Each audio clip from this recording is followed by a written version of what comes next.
Expedia and Visit Scotland invite you to come step into centuries of history that await in Scotland. Castles steeped in legend walk along cobblestone streets. Come share the warmth of stories passed down through generations. This is a place with a past that is fully present today and all yours to explore. Plan your Scottish escape today at expedia.com/Visit Scotland. This is the Tudors, Dynasty, and Beyond podcast. History with a twist. And now your host, Rebecca Larson.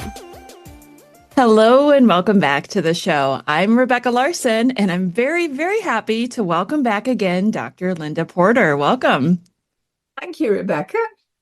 You know what? We've been going on this journey with this series of the Queen's Husband that you've been doing with us, and I'm so excited because today we have reached the husband of Queen Victoria. And this is, Victoria is fascinating to me. It's not like I've read up a lot on her, but there's just something about her reign that intrigues me and his part of all of that. So I cannot wait to hear what you have to say about him today. Okay, well, I think one of the first things to say about this period, and I should make an apology. I'm not a Victorian historian. I mean, obviously, in the course of my education, that I probably know more about it than the average person. But I think the thing to remember about it is that it is a period of absolutely enormous change from when Victoria came to the throne at the age of 18 in 1837, which was not unexpected, of course, because although George III and Queen Charlotte had a large family with a large number of sons, the sons had either died out or had illegitimate children who couldn't ascend the throne. So that by the time you get to the sort of earlier part of the 19th century, there was some desperation as to what might happen.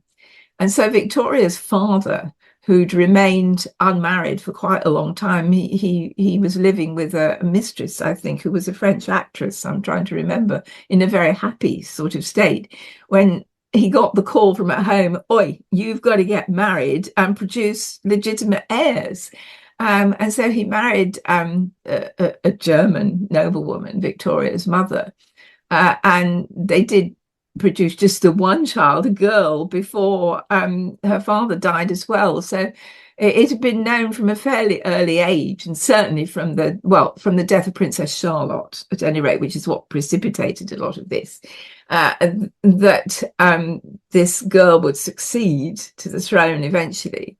William IV was only on the throne from 1830 to 1837, and he and his wife Queen Adelaide were total reactionaries as far as social or political matters were concerned. They both viciously opposed the 1832 Reform Act, which changed the suffrage and who could vote and how Parliament worked, essentially. So Victoria came to the throne at the age of 18 with this sort of background.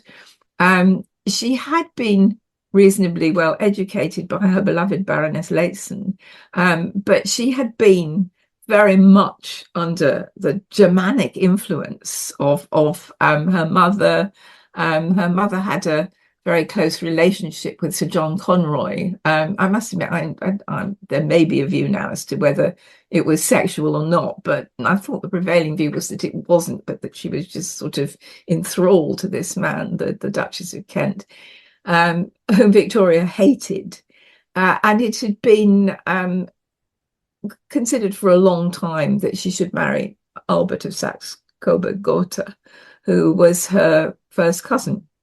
And I think one of the things to remember about this reign is not just that Victoria was very young and untried when she came to the throne, though dutiful, at least in her own interpretation of what it meant to be dutiful, but that the country had undergone Britain quite a convulsive period of attempts to speed up political and social change, which had been partly successful, but that in Victoria's very long reign, which until the late Queen Elizabeth II died was the longest in British history, from the country and indeed the world, from 1837 to 1901 when she died, is just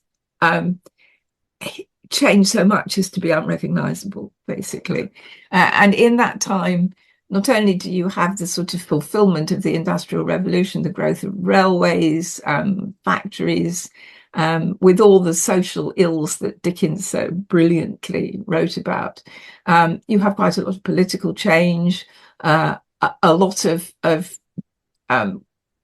warfare and ill feeling amongst various European powers, the rise of a united Germany under the Prussian Empire, which foretold various horrors of the 20th century that were to come.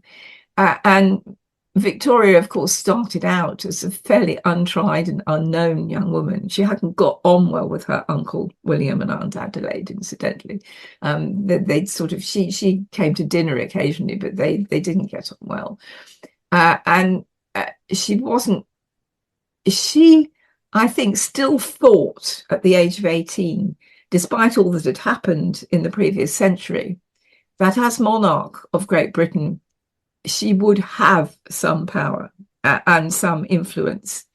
And so did Albert, I think. And in fact, he was born and raised largely and educated by Baron Stockmar in Germany, to think that this was his big opportunity to effectively become the ruler of Great Britain. And this is quite astonishing when you think about it, because you do think that all of this has passed some centuries ago. I mean, the last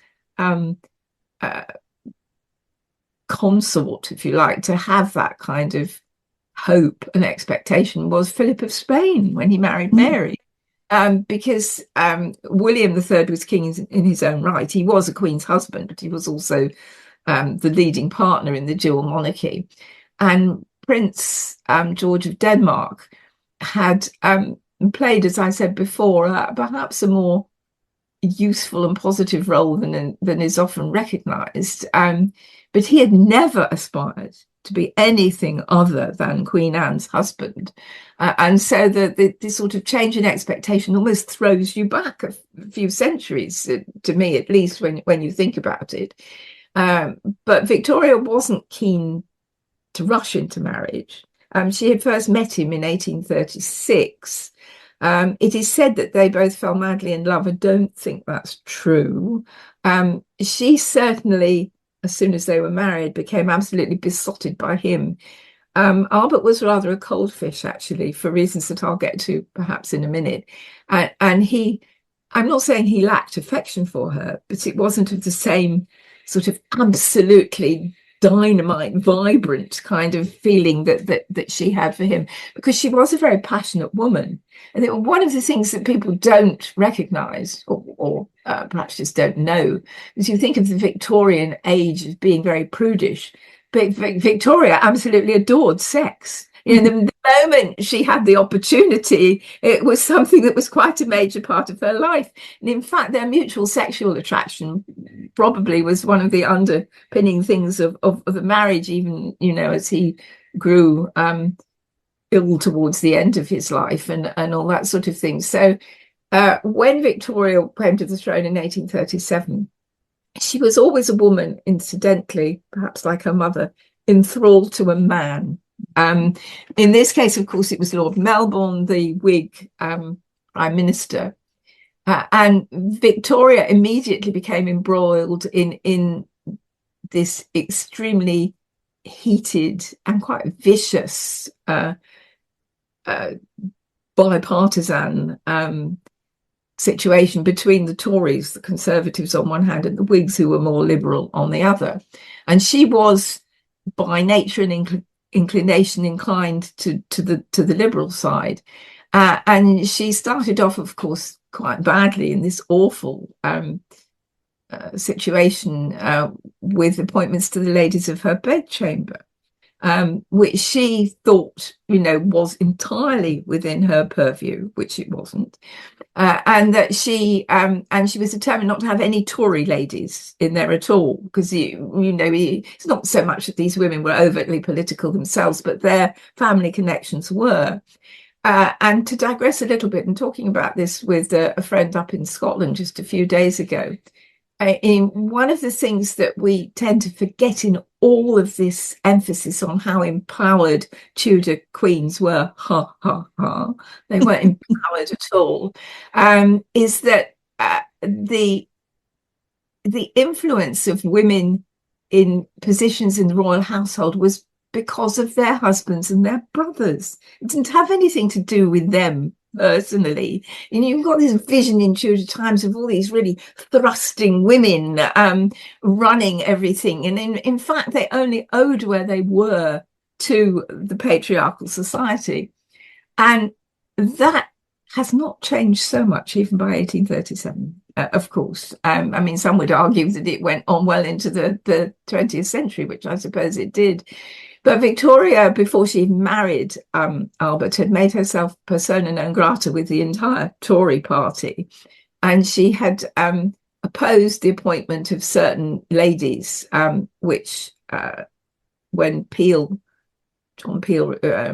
Robert Peel replaced the Whig Lord Melbourne, and wanted to put in some of his own. One of these particular women was, of course, the tragic Lady Flora Hastings, who was rejected by Victoria and discussed and in all sorts of horrible and catty ways, because she was thought to be pregnant, whereas in fact she had stomach cancer and died of it.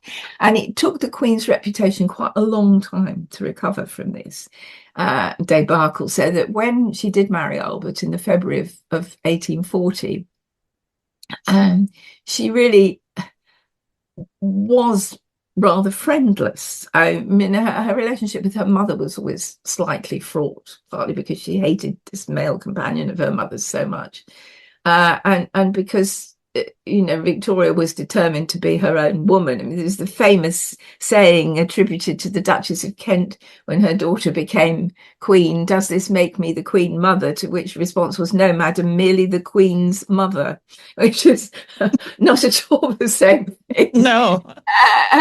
But so Albert, one of the things to understand about him, I think, is that he was a few years older than Victoria, not that much. Is his background in childhood, because this probably influenced him and shaped him really into the kind of man he became. But his parents had the most awfully unhappy marriage. His father, Ernst, who was the Duke of Saxe-Coburg and Gotha, which incidentally, and I regret to say, I only just looked this up because I didn't know where it is. It's actually in Bavaria. So in the southern part of what is now Germany, and Coburg side of it was an ancient dynasty.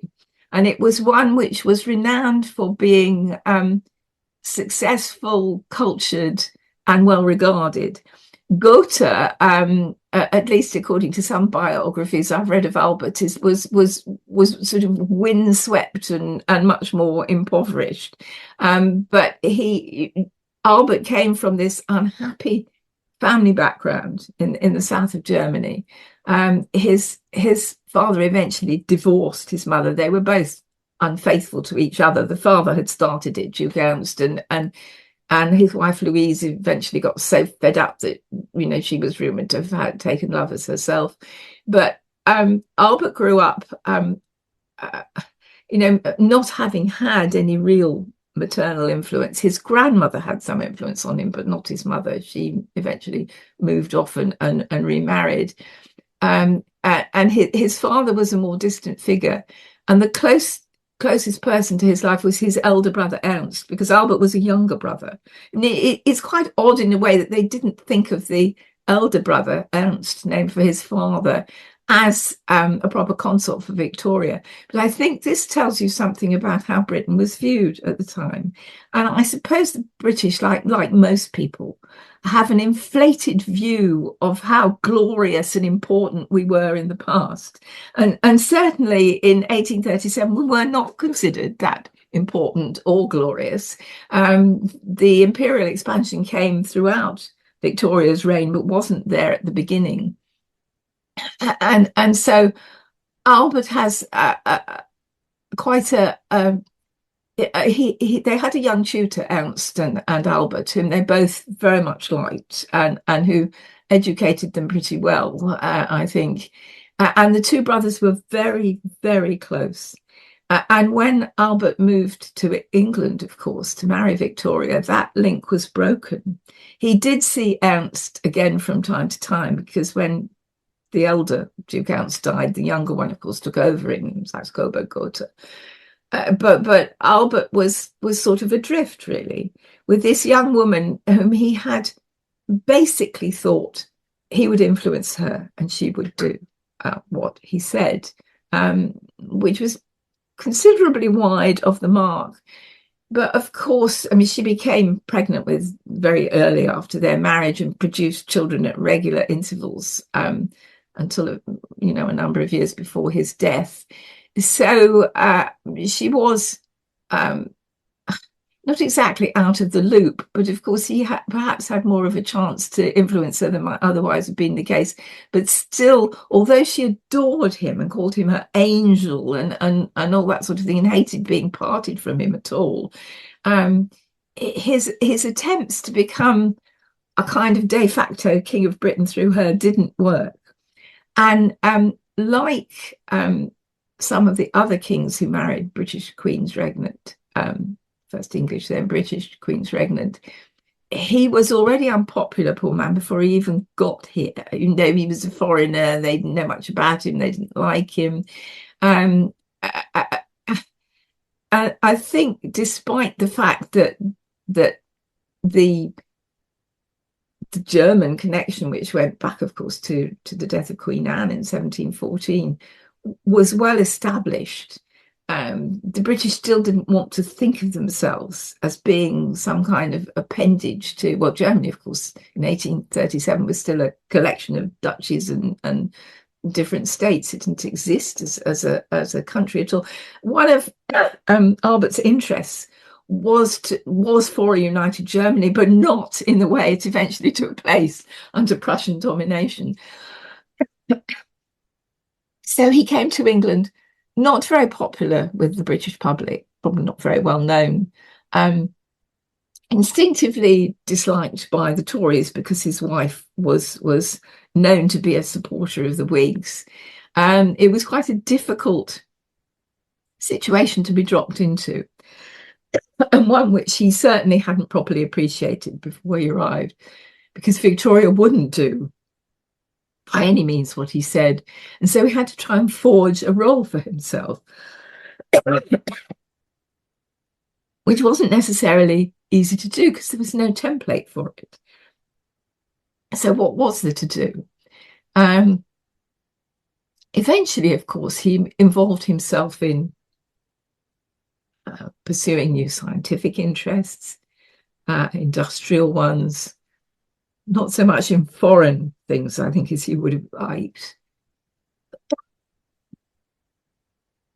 He became Chancellor of Cambridge University, but these weren't the kind of major roles he wanted. So throughout the sort of, and then he came to Britain at a tumultuous time. The 1840s were a sort of hugely important decade in Europe as well as Britain. But in Britain, you had eventually the demise of the Whigs under Melbourne. Victoria could not stand Peel when she first had to work with him. But I think perhaps a bit under Albert's persuasion, she eventually came to regard him quite highly. And she was very much a woman of instant emotions, and it took her a long time to change that kind of view. But Albert respected Peel and got on quite well with him. And Peel, despite being a Tory, of course, was to introduce legislation, particularly the repeal of the Corn Laws, which had a huge impact on England and on Britain and British society. So you have all this period of people trying to essentially change the unwritten British Constitution, and Albert trying to find his way through that with at Victoria's side. There were 2 attempts to assassinate Victoria not long after Albert married her, one of which he thwarted because he was the only. Apparently, they weren't terribly observant in those days, and someone standing with a pistol within a few yards of the carriage hadn't attracted the attention of the postilion or anyone else, but Albert spotted it and kind of shoved her out of the way. So, you know, she was in danger as well. And it took Albert quite a long time to find his feet and to, I think, recognize that while for a century or more, the descendancy of the British monarchy had been through its Germanic links and relatives, that it was a different country and he needed to act differently there. His English, as I understand it, was never that good. Of course, Victoria could speak German. Albert could write in English, but not terribly well. I think he grew better at it after a while. He had an uneasy relationship with his secretaries and immediate subordinates. He wasn't allowed to bring with him someone from Saxe-Coburg and Gotha that he wanted to. And I mean, he arrived here really in 1840, I think, to the equivalent of thinking, bloody hell, what on earth is going on here? And what am I going to do here? And it was only over a period of time, you know, he became involved in all kinds of things. He headed up a sort of social inquiry into the situation of the poor, because I mean, people moan about poverty in Britain now, and I'm not saying it doesn't exist, it does. And people have a very hard time, particularly in parts of this country, making ends meet, which is why they have to do 2 or 3 jobs. But I don't think anyone understands poverty in the way it existed in Victorian England. I mean, this is just a whole other level of poverty. And of course, in 1846 and 1847, the potato crop failed in Ireland, with absolutely disastrous results. You know, about 1/8 of the population died, and the rest, many of the rest, emigrated to the United States. And there had always been difficulties between the government in London and Ireland, but this set in train, you know, a series of ongoing disasters and so much suspicion and ill feeling that exists until today, really. I mean, certainly it existed until the establishment of the Irish Republic. And this was no small thing. You know, the Irish question festered a lot at the time. So not only that, you have you have great opposition from the existing landowners about a repeal of the Corn Laws, which was intended to ensure that corn could be imported more cheaply without huge tariffs on it, which of course upset landowners. But it was Albert and others realized that you know, more of the country would starve, not just in Ireland but elsewhere. Ireland was dependent much more on potatoes than on wheat, but there was a very great imbalance between the rich and poor at the start of Victoria's reign, which is far more sort of 16th century like than I think many people realize. And one of the things I did realize in thinking again about Albert is how very Germanic the royal family of this country was and is still in so many respects, which quite amuses me, because of course we have the unseemly and rather worrying rise of what I would describe as fascism in this country. And these are all people waving the flag for, you know, a country that has been largely ruled by foreigners for much of its history. And they simply don't understand this or don't want to know about it. But if you think about Albert, you do realize how strong this link is. And of course, it goes on into the 20th century. I mean, even as far as the Duke of Edinburgh, who was from a German family, who we'll talk about next time. And Albert, I think, had some difficulty grasping that Great Britain had some different traditions from the ones that he was used to. So when he first arrived, he's struggling with trying to control his wife, who won't be controlled. She had a very strong interest in politics, and Albert saw, I think, and successfully managed this, an opportunity to make the monarchy, if you like, more user-friendly by, establishing its strengths, that it should be above party politics, because Victoria had not understood this at all as a young woman, that it needed to have a strong royal family with an exemplary family life. And of course, they speedily had these 9 children who all married throughout Europe, not always successfully. And of course, Queen Victoria's grandson, the Emperor Wilhelm, led the country. Well, he was a major figure, of course, in the First World War, though it ended his rule subsequently. But the expansionism of Russian Germany at the expense of the Austrian Habsburgs, Austro-Hungarian Empire, it is one of the great stories of the late 19th, early 20th century, and it did lead to World War and a changed world order in the end. But Albert was thrust very much into the midst of all of this to try and forge some sort of path.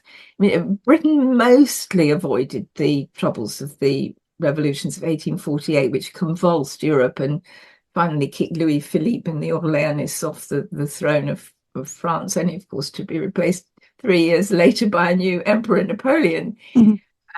And Victoria got on quite well with most of these. She'd met some of the Europe. She knew Louis Philippe, for example, and she would become quite friendly with and admiring of Napoleon III.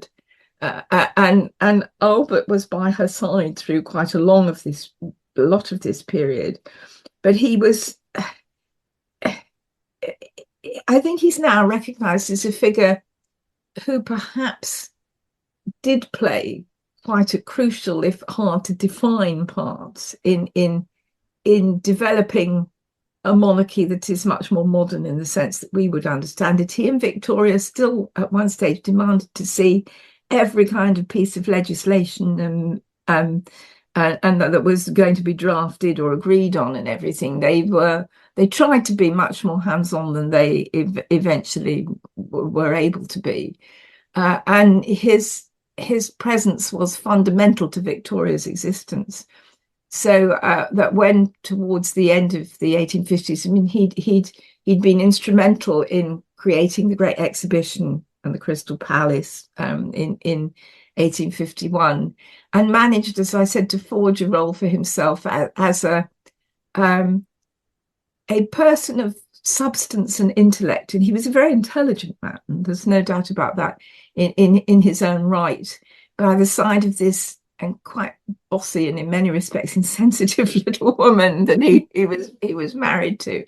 I mean, their relationships with their children were always rather difficult. It was not the loving family that I think they would have wanted it to appear to be on the outside. And I don't know what went wrong with their raising of the future Edward VII, but something went very wrong because he didn't follow their example as a married couple in any way. And for the time that he lived, Victoria was dependent on him as an emotional support and a sort of sounding board for some of her more unacceptable ideas, which he could then counter and calm down. And he did forge a role for himself in British society, although I don't think he was ever really that. Probably became respected, but not necessarily that well liked. He was quite a cold and distant man. As I said earlier, his affection for Victoria, though genuine, was nothing like the huge passion that she had for him. And when he became unwell towards the late 1850s, there's now, at the time his death was put down to typhoid, but that seems unlikely. Not impossible, because it was still quite a virulent and prevalent disease in those days. But he'd been complaining of a lot of stomach pains and problems for a couple of years before that. And it's now thought more probable that he either had stomach cancer or possibly something like Crohn's disease, which of course they didn't know about in those days, and wouldn't in itself have killed him. But, you know, without the kind of treatments that we have an approach to it nowadays, it might well have weakened him to the point that, yes, he could become susceptible to something like typhoid. But he also encouraged Victoria to sort of explore other parts of the country and to get away from the London bubble and the politicians who annoyed her much of the time. They discovered Scotland, as it were, and were enchanted by it, you know, and worked a great deal on Balmoral Castle up there, and it became their retreat and also her retreat for many years after his death as well. And also did a lot of work on Osborne House on the Isle of Wight, which they also liked going to. They liked travelling. And of course, that became a major possibility with railways. I don't think nowadays with air travel, though some of us are going back to railway travel because we've always hated air travel in my case, you know, rail travel just opened up literally such new horizons to people that it was one of the earlier part of Victoria's reign, although it was resisted and resented in some parts of the country, particularly by landowners. It did transform the world in which they lived, and Albert had managed to, I think, forge a role that he, if not entirely satisfied with, at least had accepted in Britain and British society. When towards the end of the 1850s he started to fall ill. Victoria's angel had lost nearly all his hair, incidentally, by the age of 25. Oh my. It ran in the Coburg and Gotha family, and he kept in touch with his brother and seen him from time to time, but he was, you know, a considerable remove from the German duchy in which he'd grown up. And of course, by the 1850s, it was apparent that Prussia was going to try and move to unite the whole of Germany, and that a lot of these duchies and electorates and princedoms and all that would be absorbed, whether they liked it or not, into this, you know, large militaristic machine. And Albert, of course, didn't live to see the Franco-Prussian War, which was probably just as well. But he was aware of these trends in European on the European mainland. Of course, he died right at the outset of the American Civil War. And his view of that, I think, had it continued, would have been interesting, because the British establishment was long intended to be pro the South, of course, rather than the Union at that time. Albert also did work quite zealously to put an end to the remnants of slavery that existed, especially in the British West Indies, in places like Jamaica. He despised this, and of course it didn't make him popular with much of the British establishment, who owned a lot of land and plantations and slaves there. But he was genuinely committed. He thought it was an abomination, you know, and a scar on the face of Britain and Europe at the time. So he was committed to some things which nowadays would make him a more attractive figure to us than it did to his contemporaries, I think, which is probably a point worth remembering. But I mean, his death, I mean, they realized he was very, very ill in the days and weeks or so before he was dying, but it seems to have, I mean, it just shocked Victoria so much that it took her years to recover from it, and she went into seclusion, of course. and was really only, I suppose, brought out of it a bit by Disraeli, when the Tories returned to power. I mean, the Whigs lost power, the Liberal side of it, during the 50s and 60s altogether. They disappeared as a political party to be replaced by Liberals later on.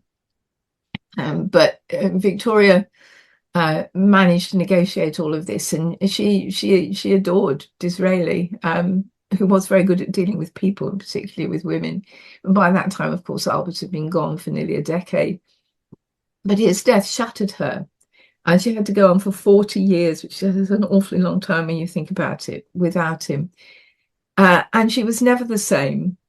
And I think the some of the traits in her which he'd tried to modify and broaden just came back together again.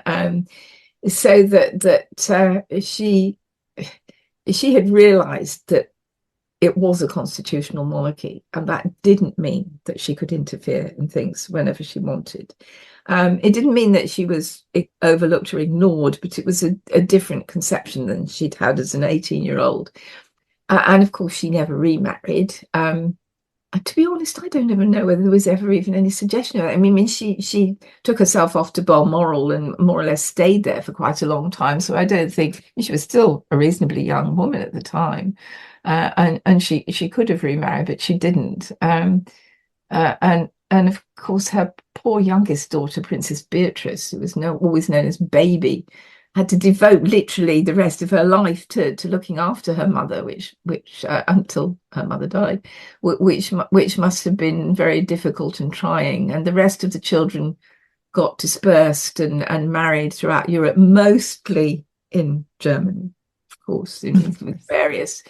Princess Vicky, their eldest child and eldest daughter, became the mother of the future Kaiser Wilhelm, which is not a role many of us would like to be remembered in.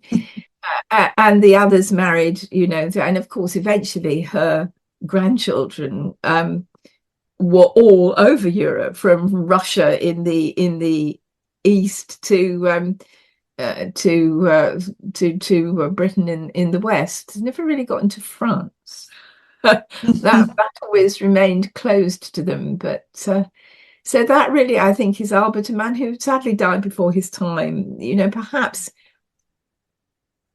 if not entirely unfulfilled, not as fulfilled as he would like to have been, who came to Britain as a young man to marry an even younger queen, with various misapprehensions which he had to be disabused of fairly quickly. And I think he dealt with a very difficult situation extremely well. Actually, that it was an unenviable position to be in for a man who was well educated and had a lot of ideas of his own, and to have to sort of subjugate a great deal of that, or at least try and make them happen, but in a much more subtle and indirect way than he probably would have liked. And I don't know. There are various. Victoria, of course, worked on a multi-volume biography of his life not long after he died, and their correspondence and letters and everything is voluminous. I mean, someone was saying to me only the other day that there was so much more stuff to read at the end of the 16th century than at the beginning. And I thought, yes, but can you imagine trying to wade your way through all of this? And Victoria kept a diary. And she was not the sort of person who held back in what she said.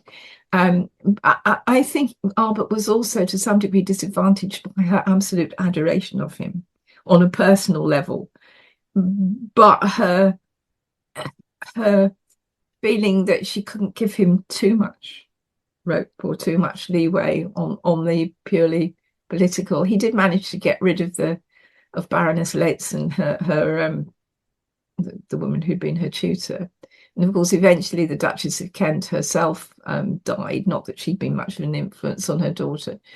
And it is just a fascinating period. I mean, you go from the very beginnings of the railway age, really, in the late 1830s, right through all of the sort of high point, if you can call it that, of the Industrial Revolution, in which Britain becomes a major global power, to the beginning of the 20th century, when, unknown to many, because even in 1913, I don't think it was foreseen, there is a horrendous conflict, just over the horizon.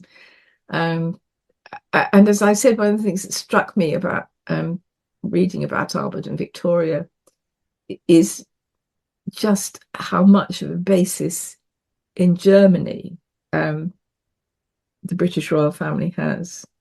And it hasn't greatly worked to their disadvantage, but certainly Albert was disliked before he even arrived in Britain by people who didn't know him. And very much the same thing can be said about the Duke of Edinburgh, who we're going to be talking about next time. So I'm going to stop there. Well, I do have a question for you, because when it comes to Albert, and really when it comes to Victoria, my knowledge solely really comes from the TV series. At least it was on PBS here, Victoria. Yes, it's not accurate, of course, and none of them are. But I do want to ask you, like, her reign, and I think he was still alive at this time, wasn't that when the Great Stink happened? Yes, it was. Yeah. And I feel like in the TV series, they really showed him as an integral part of the sewer, creating a more efficient sewage. More healthy. Yes. I mean, that was exactly the kind of thing that he found himself involved in, where he could have some influence and make some change. But I mean, even into the latter part of Victoria's, that's not true. No, there were still outbreaks of cholera, but really the last great one that killed so many people was actually in the year of the Reform Bill of 1832. And by that time, it had been realised that there was something very wrong with the sanitation of major cities. Of course, it wasn't just in London, it was up in Scotland as well. But yes, I mean, much to the discomfiture of many of us, the basis of British infrastructure is still Victorian, and it's held up fairly well, but is creaking at the seams, and certainly in trying to improve that kind of technological aspect of things. Albert was very interested in technology, and yes, he did have a role to play in that. But were he and Victoria likable people? I don't think so, really. I'm not sure royal families are ever very likable, and they don't set out to be, because you need to be different. But Victoria and Albert did set out with the advice of Peel and others. I mean, Albert incidentally couldn't stand Lord Palmerston, who was first Foreign Secretary and then Prime Minister. Palmerston was an aristocratic roue, and Albert disapproved of that kind of sort of almost flippant, foppish immorality. It's also happened that Palmerston was an excellent foreign minister. He was a great linguist, and he got on very well with his European counterparts, but he was always detested by Albert, and not much liked by Victoria either. So, of course, she went through in her reign numerous prime ministers, some of whom are largely forgotten nowadays. I mean, Lord Aberdeen, who was he? And many of them are aristocratic, incidentally, of course. Only Gladstone wasn't, and even Gladstone's father was a prominent landowner and indeed slave owner in Jamaica. Most of them were from a landed aristocratic background. We still hadn't got clear of that sort of thing by any means. And yes, I think Albert did make a useful contribution to some of the necessary infrastructure changes in Britain that were taking place at the time. Do you think, and maybe I'm throwing you with this question, but I have a feeling you'll be able to answer it. Do you think that Albert had a better understanding than Victoria of her subjects and the struggles that they were going through? Probably, yes. I mean, you can see it in some of the social things in which he interested himself. I think he did. quite why that would be, I don't know. I mean, he did go out and about and visit and see things. I Victoria, who was often viewed as the mother of an empire in which the sun never set, blah blah blah. Um, she was if Albert was rather cold on the sort of family level, she was in general, I think, an unendearing woman, very full of herself. And I mean, you have to admire her for just surviving as long as she did, and eventually coming out of this terrible depression that she'd been in since the death of her husband, which she did begin to realize was self-indulgent in the end, and also counterproductive, and sort of kept her out of any of the roles that she should quite properly have had. I think she was not quite the mother from hell, but I don't think the children, in those days, children were supposed to be, I mean, my great grandfather certainly believed that children should be seen and not heard, and he had 9 children as well.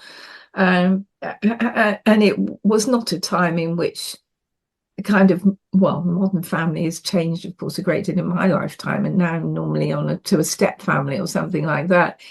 But I think he did have a better understanding, whether it was just innate or whether it was partly learned through experience. I don't know. I don't think Victoria could be bothered, really. Wow, she She's lived a strange woman, I think. Yeah, I was going to say she lived quite the entitled life too, I'm Oh, sure. yeah, absolutely. Yes. Yes, she certainly did.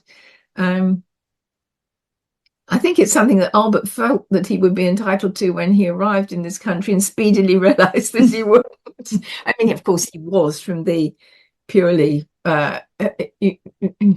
day-to-day surroundings and the kind of life that they led. They did travel quite a lot, but theirs is an odd union in many respects. It's so one-sided in terms of affection. I don't mean that Albert didn't love her. I think in his way he did.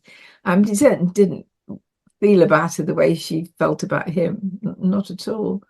But his death was a tremendous blow to her, and probably quite a loss to the country, actually, because she just went into complete seclusion and didn't emerge for years. Yeah. What a story. Those two, that is just, it's quite the story. I really enjoyed this. I was looking forward to this episode all along because I think it's Queen Victoria, right? The longest reign before Elizabeth II. You can't help but be intrigued by that history, and the supposed love story between her and Albert is fascinating too. Well, I think, it's also a period which produced a great flowering of literature as well as technology. I mean, there has not, in my view, ever been, this is probably not a popular view. There have been some great 20th century British writers, but I don't think any of them come close to Dickens.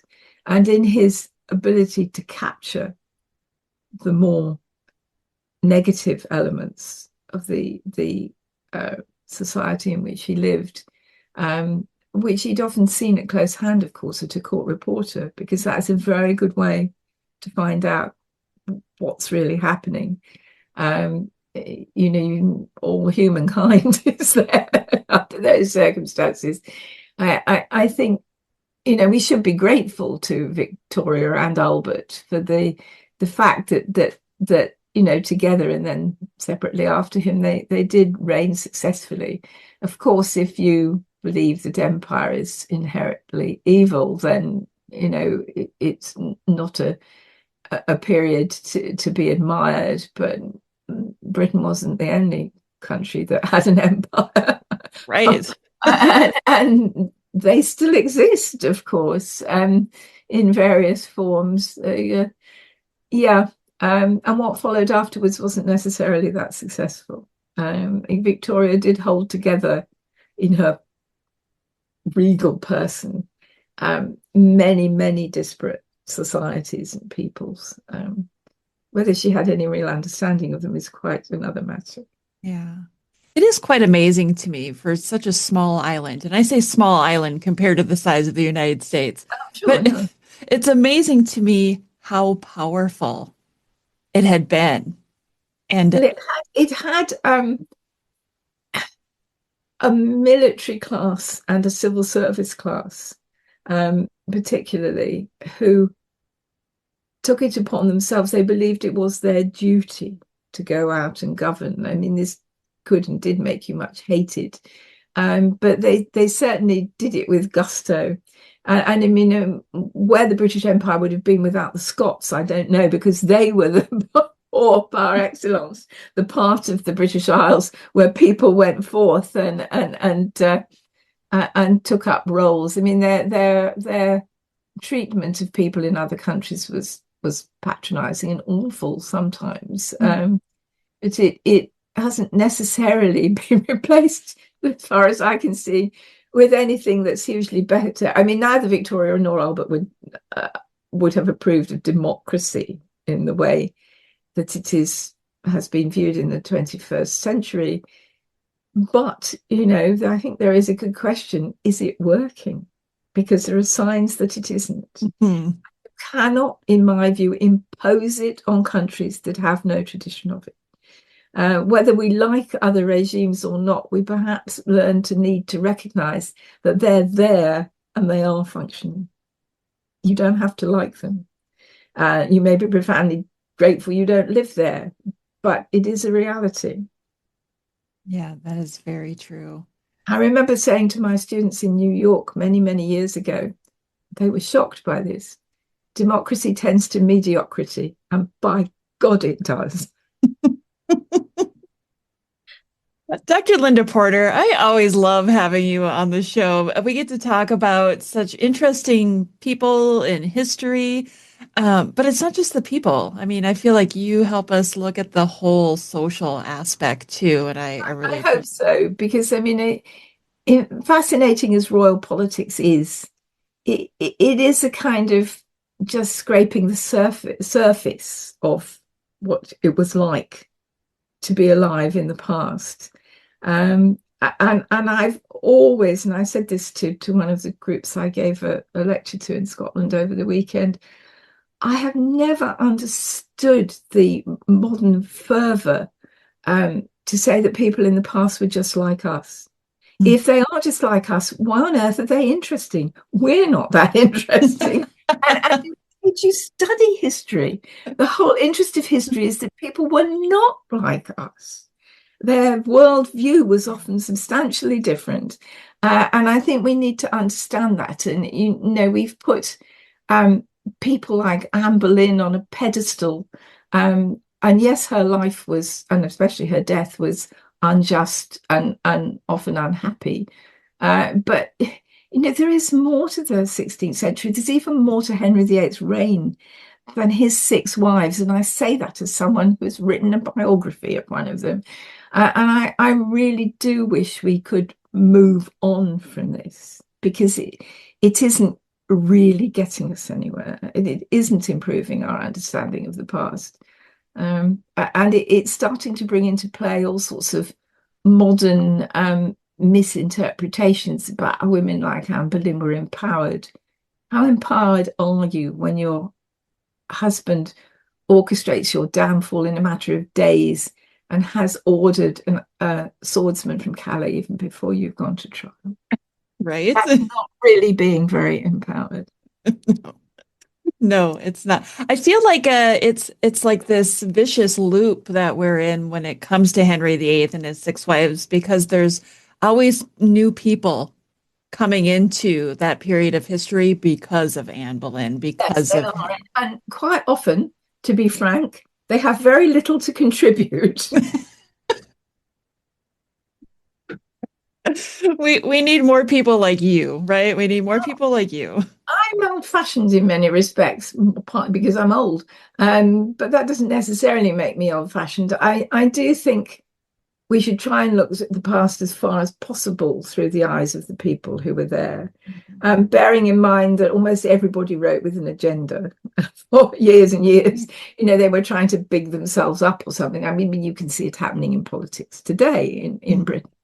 We have a wholly unnecessary leadership and the potential conflict in the Labour Party, which isn't there yet. I mean, What we do have now, which they had to some degree, particularly as the 17th century went on in the past, is an extremely overpowerful media, which are essentially telling people what to think and do, and is geared to the interests of a small number of people, a modern equivalent of the sort of people who owned Jamaican plantations, I would suggest, different as the actual background might be. And social media is encouraging people not to think for themselves. Whether there will be some backlash against this, I don't know, eventually.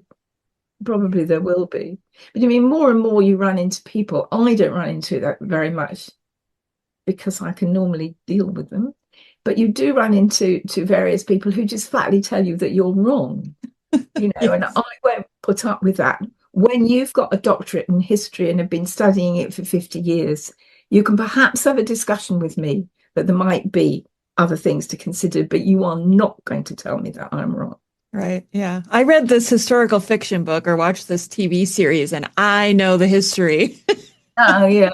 God, yes. I mean, I remember once giving a talk somewhere where the person who introduced it was actually at Sheffield Manor Lodge, where Mary Queen of Scots stayed for a while she was in captivity in England, who said that if he had £1 for every time that someone had stood up and, you know, to make a point or give a question afterwards, he'd say, in Philippa Gregory's book, it says. Oh, gosh. Yes. Historical fiction, when well done, is a great adjunct to, and even sort of enlargement of history, because it can make people think and look to read more widely. But I still think that and his loss is such a great one, that the best of all the historical fiction writers, I mean, it's historical crime, but it's still historical fiction, is the much lamented late C.J. Sansom, Chris Sansom, yes. who wrote in a way that did bring to you the sights and sounds and smells of Tudor London and Tudor England, and did so elegantly as well. And he and the Scottish writer Shona MacLean, S.G. MacLean, she's now gone back to using her full name, Christian name, Shona MacLean, who writes, well, she's been writing more recently about the 18th and 19th century, but her best known books were either set in Scotland in the early 17th century or in Cromwellian England, which is a very interesting period to write about, particularly if you're a Scot. I mean, but to me, many other historical fiction writers are you know, they're what I particularly hate, and this will perhaps upset some of your listeners, so why not say it? I hate time slip novels. They've become just a lazy someone else does this, so I'll do it.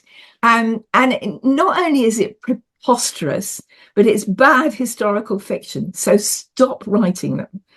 I love them, Linda. Do you? I hate them. I love them as much as I love Outlander. I hate Outlander too. They're complete rubbish. And actually has done Scottish history, which is fascinating, a great disservice. And as somebody said to me recently, it's not got anything to do with history, it's just about sex. Kind of. Oh, that's wonderful. Well, I love your insight. I love your candid nature. This is one of the reasons why I love chatting. People think. I mean, I suppose in a way, A.S. Byatt started the whole time slip thing with Possession, which she did very well. But people nowadays are just doing it as a lazy literary trope because they think it will get them published, and I suppose it does. But I mean, last year I was the judge on one of the judges on a historical novel award, not one of the major ones here, but it's an interesting one.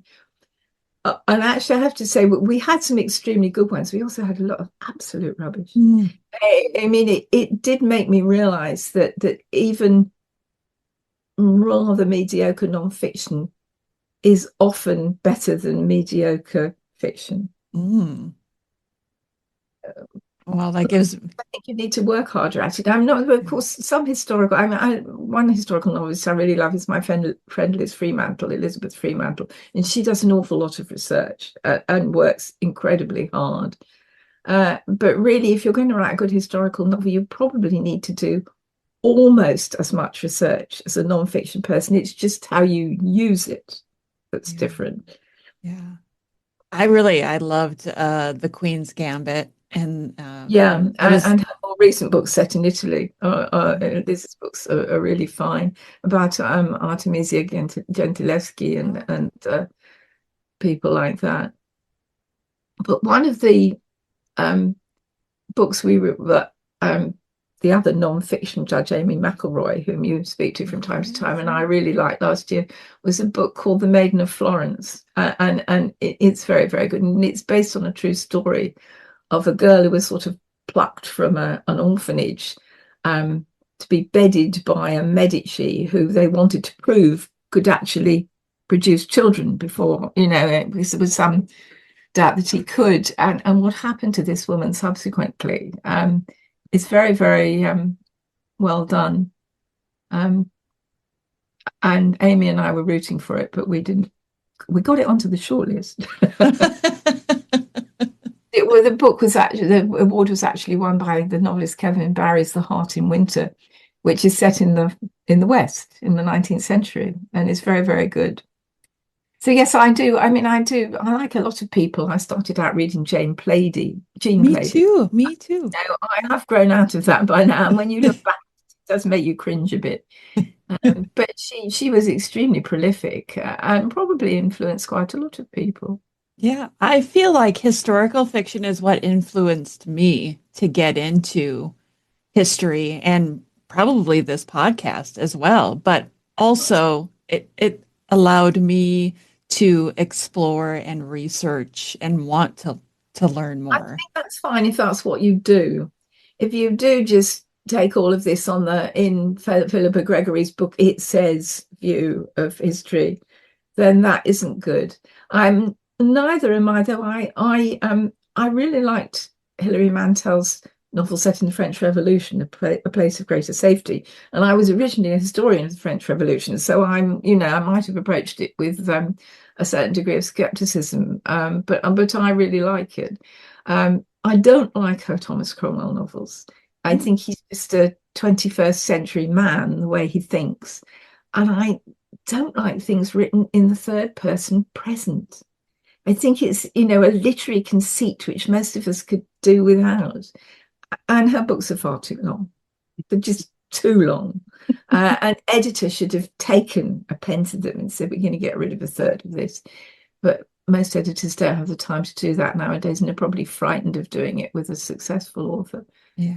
And yes, this is not to decry her literary output, which was quite tremendous, but I don't like her Thomas Cromwell novels. Though I have to say that the two TV series of Wolf Hall were magnificent. They actually did the books a favour, I think. Yeah, I loved them too. I really did. They were fantastic. You won't see anything like that very much anymore. It costs too much money. Yeah. And the BBC won't commission that kind of thing. I think they were afraid they were going to run out of money for this part of the second one. And I believe I'm right in saying that some of the actors actually didn't agree to waive, some of their fees for it in order to get it done. I may not be entirely right about that, but I think I've been told that or read it somewhere. But yes, it's an interesting. Well, do you have historical novelists on the program very much? You don't, I don't think, actually. Not as much as I used to. At the beginning I did, but not as much now. Yeah. I've got a friend in Scotland, Stephen Virapin, who writes both excellent historical novels and excellent non-fiction, which is quite a feat because it's kind of hard to do the two well consistently. Yes. At any rate, I think there are some in essence I've always remembered, because people have said to me, would I consider writing a historical novel? And the answer is, not definitively no, but probably no. Because it is a different set of skills, actually, that are required to do it. As non-fiction writers, we have plot and dialogue in the sense of quotations and therefore characterization. We have that all set out for us. You don't in historical fiction. I remember one of the criticisms, I regret to say, an American woman made of my book on Catherine Parr was that it didn't have much dialogue in it. No, that's because it's not whether you do wonder sometimes if people read these things and actually can't tell whether it's fiction or non-fiction. And then there are increasingly obvious cases of people who just don't understand the difference. I gave a talk once in Lincoln, which was sponsored by a local bookshop. And I raised this point, and they said, we get a lot of people coming in saying we're interested in history. And you go, non-fiction or fiction? And they just don't understand. Blank stare. Yeah. History, they say. Yes, and of course nowadays anyone can become a historian, which you must have noticed. You can wake up one morning and decide that you're going to be a historian, which is somewhat galling for those of us who've got doctorates and a lifetime of training. That's not to say that you shouldn't give it a try, but you should understand. I mean, one of the things I have recently been grappling with, and not just me, various other people that are trying to help me with it is that, and I think you've found this, you must master paleography, at least to some degree. Sure. And it is no easy thing. And I'm going through writing my current book fairly well. And I've got loads of stuff which my researcher in Vienna has gone into the archives there to pull out for me, because a lot of it exists in translation. But this book is nearly 100 years old, and we've started to find that these translations, particularly in the calendars that we all thought were gospel, are very wide of the mark. Some of them are just inaccurate. And so I thought I'd have someone take a look at this. And no one had told me that the Habsburgs are renowned for having totally illegible handwriting. And thus far, several people who are experienced cannot read this stuff. I hadn't realized apparently Charles V is notorious. So, there are about at least 30 or 40% of his letters that no one can read. Whereas, of course, Elizabeth and Mary Queen of Scots, had that beautiful italic hand, which, some of the spelling is arcane, and they didn't have a sort of standardized spelling in those days and could spell words differently within the same letter. But you can read it. And you can even learn to read the secretary hand, though I still can't read the Scottish secretary hand. I have to get someone to help me with that. But I think people don't understand how very difficult this is. And it's why some of the niche publishers, one in particular who better be nameless, continue to churn out what one historian friend of mine called derivative dross from people who only look at existing books. Well, for a start, if you're trying to write a book in a year and you can't have time to do archival research, it's just not possible. But people should try, because it is an entirely different world, but it isn't something you can learn in a year and a half. Oh gosh, no. I have some trouble with Tudor handwriting. And if you put a document down in front of me, I could probably get the gist of it fairly quickly, but I can't just sit and read it off to you. It would take me quite a long time. And probably I might not be able to do it entirely anyhow. I mean, thank God for people who can do this and people who can translate. But no, it's it isn't just. And a lot of people went into writing history. Some are very good now, from an English literature background, and started calling themselves historians. I am very knowledgeable and hugely interested in Charles Dickens, but I wouldn't presume to write a book about him, because that's not my background. I mean, a biography is slightly different, but to sort of write something that you claim to be historical, that's faded a bit. There was a great jump on the bandwagon bit of it at some time, people who had a journalistic background as well, which again makes you a good writer, but doesn't necessarily make you a good historian. But again, I think people have learnt the craft who do that.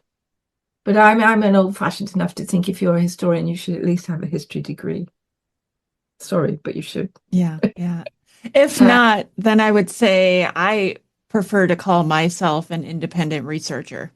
Yes, well, that's quite honest at any Mm. rate, and doesn't offend people. Right, right. I hope it doesn't. Yeah, I don't think it does. No, I think that is a good thing to do. But no, grappling with Habsburg handwriting has become an unforeseen difficulty. But it turns out from what some people can make out that this particular book, which is often used as a reference for writing about the 16th century Habsburgs, is broadly speaking accurate. I mean, I think one of the reasons I wanted it checked is that, they have started to look at things like the Calendar of State Papers Spanish, which were, translated in their abbreviated version in the 19th century. And there's this famous saying attributed to, well, it's not attributed to him, it's actually the way it's translated, by Philip II on Mary's death, that he felt some small regret. And apparently this is just not what it says. It's not right at all. I mean, he is expressing a kind of regret, but not in the way that sounds so hard-hearted. I mean, this colours people's view of the past. Yeah, it definitely does. I could sit here and talk to you for another hour about all of this. I'm weary, so we will probably stop. Well, Linda, but I think it's quite nice to be controversial sometimes. I like many people who've been historians, and I've done other things, as you know. I mean, I spent quite a lot of time in the corporate world before I went back to writing history, which at least allowed me to understand what it is that publishers are looking for, because this is a business. And there is no point in going to someone saying, I've got this wonderful series of letters that my great aunt, who was a nurse in the First World War, sent. Why can't I get them published? And you think, I could tell you why, but you won't like it. Yeah, right, exactly. Who's going to read it? You do need to understand what publishers are looking for. And I was at the Gloucester History Festival a couple of years ago, nearly now. And there was a lady there who had been, giving board and lodging. She was obviously friendly with one of the speakers, who's infinitely more successful and more well known in his field than I am. And I was talking about this, and she said, "Do you mean that you actually write books that you didn't want to write?" And I said, she said, "Why would anyone do that?" And I said, "Because if you want to get published, you have to write something that the publisher wants, not that you want, but that the publisher wants." And a lot of people just absolutely do not get this. Now, that doesn't mean that you should be a niche publisher that shoves out everything that some Tom, Dick, and Harry say to you, saying, "I'd like to write a book about," because you do need to have proper credentials to do it at the end of the day, don't you? I mean, you have to have proper credentials in other walks of life. Anyhow, we probably should stop there. Oh, this is a good stopping point. And I just want to make sure that everybody knows I'm going to put a link in my show notes so that people can go find your books, because Linda is a brilliant writer. If you're watching this video, you could maybe see over my shoulder her book on Margaret Tudor. Yes. I think that's the one that you signed for me when we met up in England. It probably is, actually. Yes. It's the hardback, Yes, wonderful. So if you haven't purchased that book yet, I can't recommend it enough. So please do. Actually, pretty well. It sold out in hardback. Of course, your publisher never tells you how many books you've actually had printed. Oh. And I'm always vaguely amused by these people on who go on social media saying, "Oh, look, my book has had wonderful reviews on Amazon," and you think, right. And it sold out in its first number of copies. Yeah, but if you've only had 400 copies printed, this isn't necessarily a great thing. I don't know how many. Publishers don't tell authors an awful lot of things, but I do know that for what it's worth, the hardback of Margaret Tudor sold out. Because when I came to go to the Hever History Festival last year, there wasn't a hard copy to be had. Wow. And it was a hardback copy to be had, and it was before the paperback came out. That's wonderful. Rather unfortunate, but since then the paperback has come out, and there are maybe one or two interesting developments on this in the future, but which I'm quite happy about in one respect. So we'll just have to see. We'll have to leave that little teaser hang for now, huh? Well, your listeners. Linda, thank you so much for joining me again. I cannot wait for our next one too on Philip, because I think that one is going to be great. Who, of course, was a consort during almost all of my lifetime. I was 5 when Elizabeth came to the throne, and of course she only died, is it now 4 years ago? Is it like? Yeah, that seems right. To me, you know, she was queen for the entirety of my lifetime. I mean, I think our current king is doing quite well, actually, but he's just not ever going to be a part of my life like she was. So we'll have to see. Linda, thank you again. I really appreciate you taking the time. Rebecca. I look forward to talking to you next time. Okay, bye now. And that concludes another episode of the Tudors Dynasty and Beyond podcast. This podcast would not be possible without the wonderful support of my generous Patreon patrons. If you'd like to become a patron, you get commercial-free episodes, early access, and exclusive content. Head over to Patreon, that's patreon.com/Tudors Dynasty for more information. Until next time,